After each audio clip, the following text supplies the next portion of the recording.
wassalatu wassalamu ala rasulillah sallallahu alaihi wasallam. Subhanallah, kila sifa njema na Allah na ziada za kheri zimwendee Bwana Mtume Muhammad. Mtume sallallahu alaihi wasallam asema kafara bil maut wa riba, itoshe kwenu mauti kuwa ni mawaidha. Kwa msiba huu kwetu sisi kwa mkoa wa Morogoro ni mkubwa mno, miongoni mwa misiba mikubwa. Huu ni msiba mkubwa kwetu, na dalili ya msiba huu naonyesha kila anayekuja ni watu wanaofanana na marhumu mzee wangu, mwalimu wetu Sheikh Salama, Allah mpe thabiti, alifanya kaburi lake kwa mabustani ya peponi. Sheikh mkoa yuko njiani anakuja, lakini kutokana na muda anasema chochote kinachojiri kuhusiana na kwake hawakilishwe, na anamwombea dua marehemu.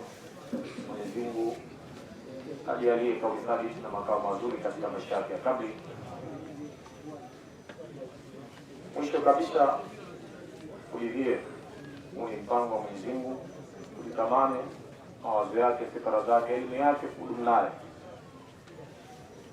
lakini Allah amefikisha kadari zake. Turidhie na kukubali kwamba ni mpango wa Mwenyezi Mungu. Ukikubali peke yake inaweza isitoshe, lakini ukiridhia umeingia katika kadari ya Mwenyezi Mungu Subhanahu wa Ta'ala. Kwa maana Mwenyezi Mungu aya nyingi amesema ya ayyuhan nafsu mutmainna irji'u ila rabbika radiyatan mardiyya. Kaka watu waridhie katika amri zake, kadari zake, maamrisho yake. Ukubali ni hatua ndogo sana.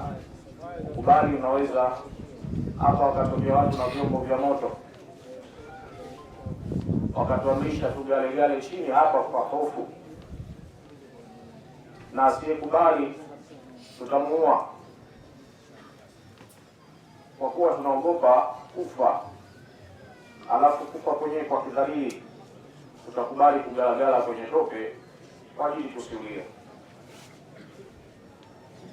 Lakini jambo la pili, kuridhia. Hapa pana watu wametoka Dar es Salaam, mikoa mbalimbali, kwa nauli zao wameridhia, wanakuja kwenye msiba wa mzee wetu, shekhe wetu na mwalimu wetu, mlezi wetu katika taifa. Kwa hiyo turidhie kwamba Allah Subhanahu wa Ta'ala amepitisha kadari yake. Kwetu sisi tuendeleze dua yale aliyoacha mema, ili iwe sababu ya Mwenyezi Mungu kumfungulia milango yote ya pepo na tukakutana naye siku ya Kiyama.